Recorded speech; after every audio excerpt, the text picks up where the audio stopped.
రెండవ రాకడ ఉంది, దగ్గరలోనే ఉందన్న గుర్తేంటి ప్రభు అంటే దేవుడు అంటున్నాడు మోసపరుస్తాడు. చెప్తున్నాడు చూడండి, యేసు వార్తిట్లను ఎవడైనను మిమ్మల్ని మోసపరచకుండా చూసుకోండి, అంత్యదినం దగ్గరలోనే ఉంది, ప్రపంచ అంత్యదినాలు దగ్గరలోనే ఉన్నాయనడానికి గుర్తు మోసం చేసే వాళ్ళు ఎక్కువైపోతారు. ఎలా మోసం చేస్తారండి అంటే మాయా మంత్రం, టక్కు టమారి ఇద్దులు ఏం చెప్పరు, రెఫరెన్సే చెప్తారు.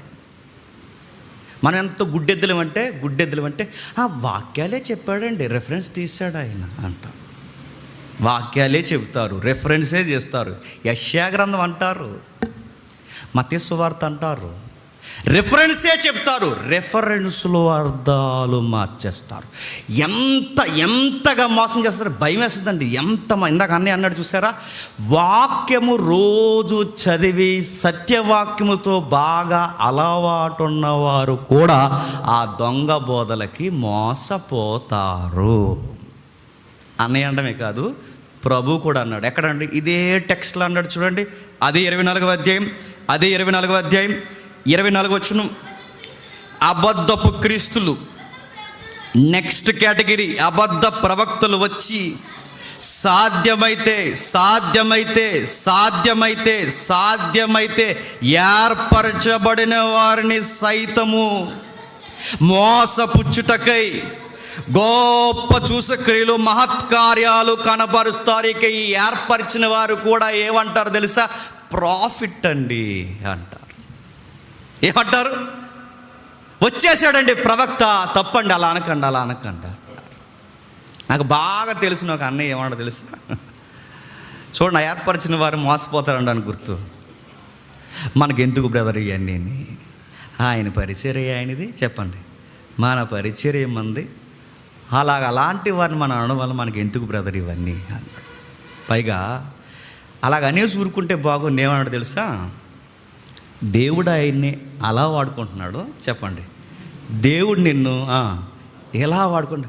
ఊరి ఈ మాట ఎవడో అంటే బాగున్ను, ఈ మాట ఎవడో కాస్త ఆలు తెలియనోడు అంటే బాగున్ను. బైబిల్ విద్యావిహీనుడు, బైబిల్ మరలా బయట విద్యావిహీనుడు కాదు, బైబిల్ విద్యావిహీనులు అంటే బాగున్ను.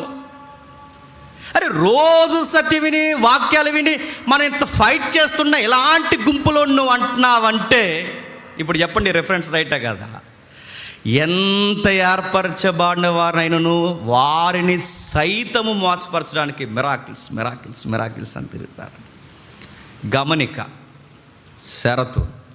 మిరాకిల్స్ లేవని నేను అంటలేదండి, మిరాకిల్స్ ఉన్నాయి. చివరికి వెళ్ళే కొద్ది చెప్తాను నేను.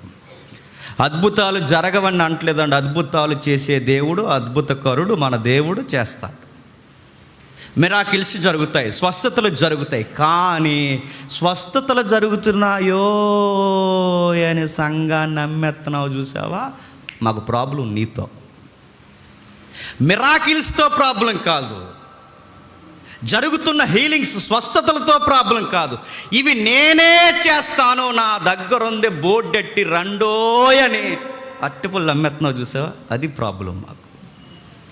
యాపిల్ అమ్మేస్తున్నావు చూసావా? అది ప్రాబ్లం. అంటే మీకెందుకండి అని అనకూడదు. ఎందుకంటే ఇది సార్వత్రిక సంఘం, ఇది ప్రతి ఒక్కరూ అడిగే బాధ్యత. దెలీలా తొడ మీద సంసోని నిద్రోయిన ఆ నిద్రపోతూ సంఘాలు అడగవేమో కానీ అపోస్తుల యొక్క తీవ్రత తిరిగిన వారు, ఆత్మ తీవ్రత ఉన్నవారు ఖచ్చితంగా అడుగుతారు. అడగడమే కాదు, దులుమాడేస్తారు. ఎవడైనా పులిపేటిన మీద నిలబడి ఒక రెఫరెన్స్ ఇంటర్ప్రిటేషన్ రాంగ్ ఇచ్చాడో వాడికి ఒక వ్యూ వెళ్ళిపోవాలి. ఆ వ్యూ ఏంటో తెలుసా? ఇక్కడ నిలబడి ఒక వాక్యం తప్పు మాట్లాడితే కడిగేసే కుర్రోళ్ళు క్రిస్టియానిటీలో ఉన్నారన్న మెసేజ్ వేగంగా వెళ్ళాలండి సొసైటీకి. ఒక్క వాక్యం తప్పు చెప్తే మెడకు చుట్టేసుకుంటారో, వదలరో, దులుమాడేస్తారని తెలియాలి. ఈ భయం ఎప్పుడైతే వస్తుందో అప్పుడేనంటే దుర్బోధలు ఆగుతాయి. ఈ టెర్రర్ ఎప్పుడైతే స్టార్ట్ అవుతుందో అప్పుడే వీళ్ళు చెప్పడం ఆగుతారు. అప్పటి వరకు మనకెందుకులే అంటే నేను అడుగుతున్నాను, మరి ఎవరికి కావాలి ఈ బాధ్యత? అడగాలి. సత్యం తెలుసని చెప్పుకోవడమే కాదు, సత్యము మనం మాట్లాడుతున్నప్పుడు అసత్యము చెప్పులు చొక్కా వేసుకుని ఈదులో జర్జాగా తిరిగి అది స్టేజ్ ఎక్కరుస్తుందంటే దాన్ని అడగొద్దు. రెఫరెన్స్ వాడేస్తే రైట్ అయిపోద్దా? ఇంకా కిందికి చెప్తున్నాడు చూడండి, తిమోతి పత్రిక, చాలా జాగ్రత్తగా వినండి. తిమోతికి రాసిన పత్రిక, మొదటి పత్రిక 4వ అధ్యాయం. తిమోతికి రాసిన మొదటి పత్రిక 4వ అధ్యాయం. కడవరి దినములలో అబద్ధికుల వేషధారణ వలన మోసపరచు ఆత్మలయందు దయ్యాల బోధ యందు లక్ష్యం ఉంచారు. జనాలు ఎక్కువ ఏమి నమ్ముతారట? దయ్యాల బోధ, మోసపరిచే బోధ. సత్యం చెబితే నమ్మరు. ఓయ్ రా అన్నాడంట. ఏ అందంట ఆవిడ. ఏం పేరునేది? చెప్పను అందంట. ఓయ్ చెప్పు అన్నాడు. చెప్పను అంది. చెప్పు అన్నాడు. చెప్పనంది. పోతావా పోవా లక్ష్మి పో అన్నాడట. ఆయన అన్నాడు. ఆవిడంది పోను కుమారుడా అంది. లక్ష్మి పో అన్నాడు. నువ్వు సాగదీసినా పోతుంది, ఉంటుంది. నేను అడుగుతున్నా, ఆవిడికి మానసిక రుగ్మత, దయ్యమా, మెడికల్ టెస్ట్ ఏమైనా ఉందా? మీమ్స్ కట్ చేసి పెడుతున్నారు. మొన్న వచ్చింది, నిన్నొచ్చింది, ఈరోజు వచ్చింది. నిన్నేమో వినబడలేదండి, ఈరోజేమో కనబడలేదండి, ఈరోజు వచ్చి దెయ్యం అంటుంది. ఎవరీవిడ? ఆర్టిస్ట్. ఎవరీడ? యాక్టర్. ఎవరిని మోసం చేయడం అడుగుతున్నాం. అడిగే క్రైస్తవ సమాజంలో అడిగే యవనస్తులున్నారు. అడగని దైవజనులు వాళ్ళ సంఘాలు పాడే, జనాలు తగ్గిపోతారు, లాభాలు తగ్గిపోతాయని అనుకునే రకాలు అందరూ లేరు. మాకు ఎవరు రాకపోయినా పర్లేదు, సంఘాన్ని గలిబిలి చేస్తే చూస్తూ ఊరుకోరన్న ఒక యవనస్తుల గుంపు ఉందని ఇలాంటి వాళ్ళకి స్ట్రాంగ్గా అర్థం అవ్వాలండి. ఖచ్చితంగా అడుగుతారు. దయ్యాల బోధ, మోసపరిచే బోధ, దయ్యాల బోధ, మోసపరిచే బోధ. దయ్యాల బోధ ఏంటంటే నాకు అర్థమవుతుంది. విచిత్రంగా ఎటు తెలుసా, ఒక ఆయన ఉండేవాడు. ఈ పాస్టర్ గారి పేరు ఏం పేరు అంటే దయ్యాల పాస్టర్ గారు. ఆయన పేరు పాస్టర్ గారి పేరే దయ్యాల పాస్టర్ గారు. పాస్టర్ గారు మనుషులకు ఉండాలి, దయ్యాలకు ఉండాలండి.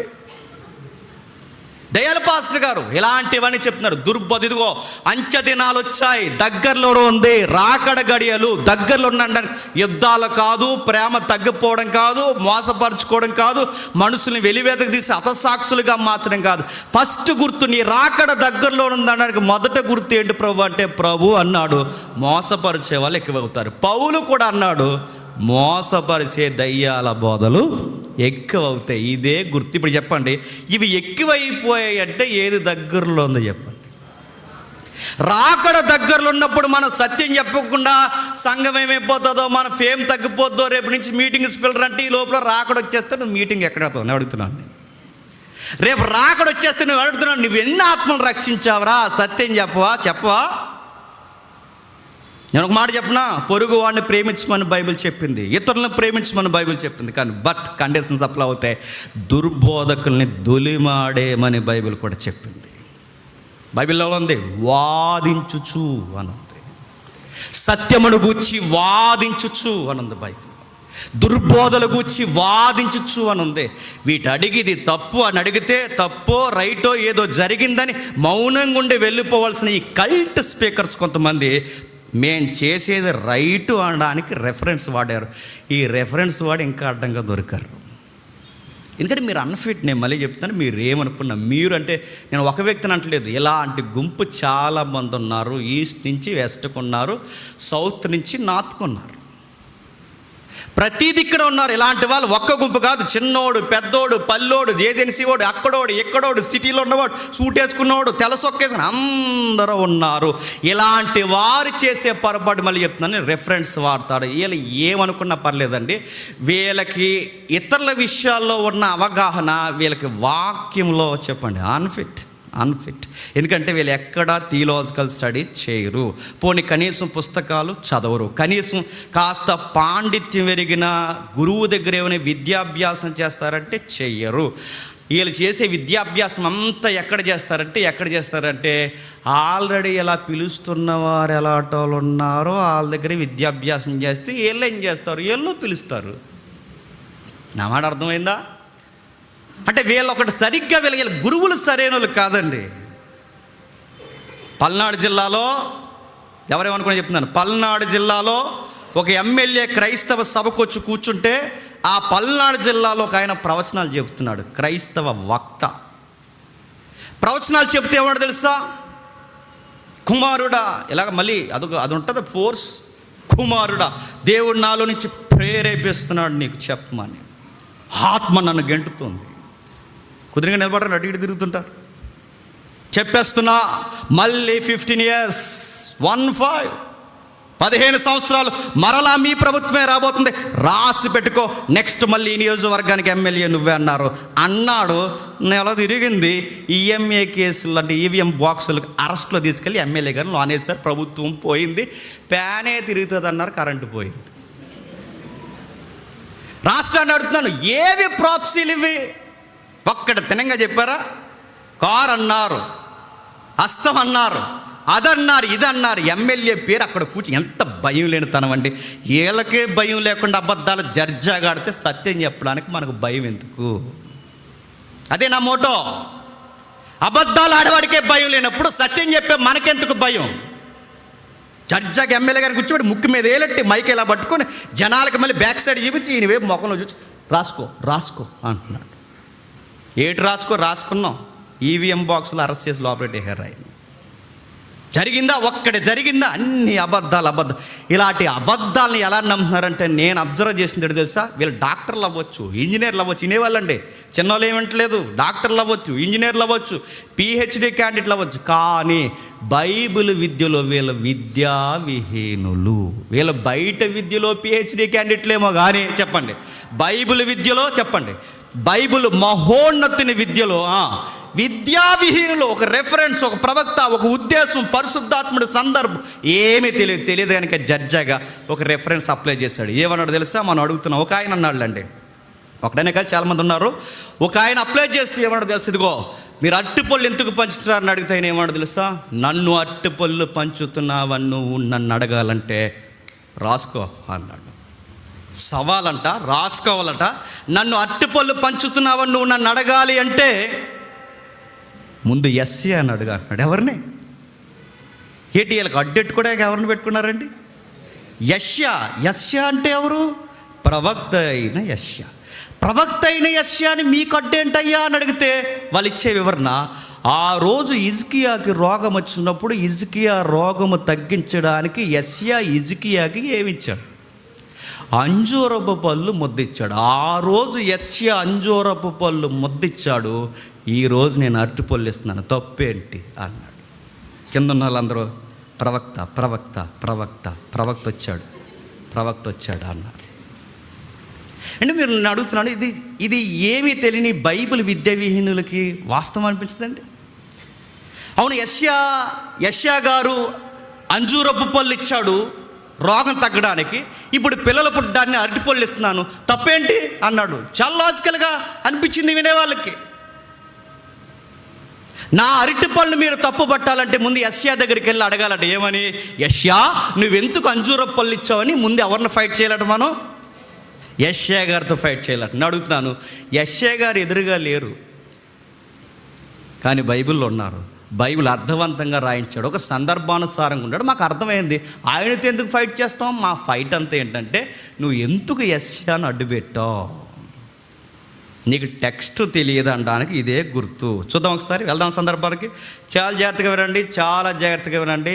మనము దుర్బోధ ఏదో, సత్యం ఏదో, సంఘం ఏదో, అసత్య మూక ఏదో పరిశీలన దర్యాప్తులు మొదలెట్టాం. దీన్ని జాగ్రత్తగా వినకపోతే సాధ్యమైతే వేర్పరచబడిన వారు సైతము చెప్పండి సూసుక్రియలే నమ్ముతారు.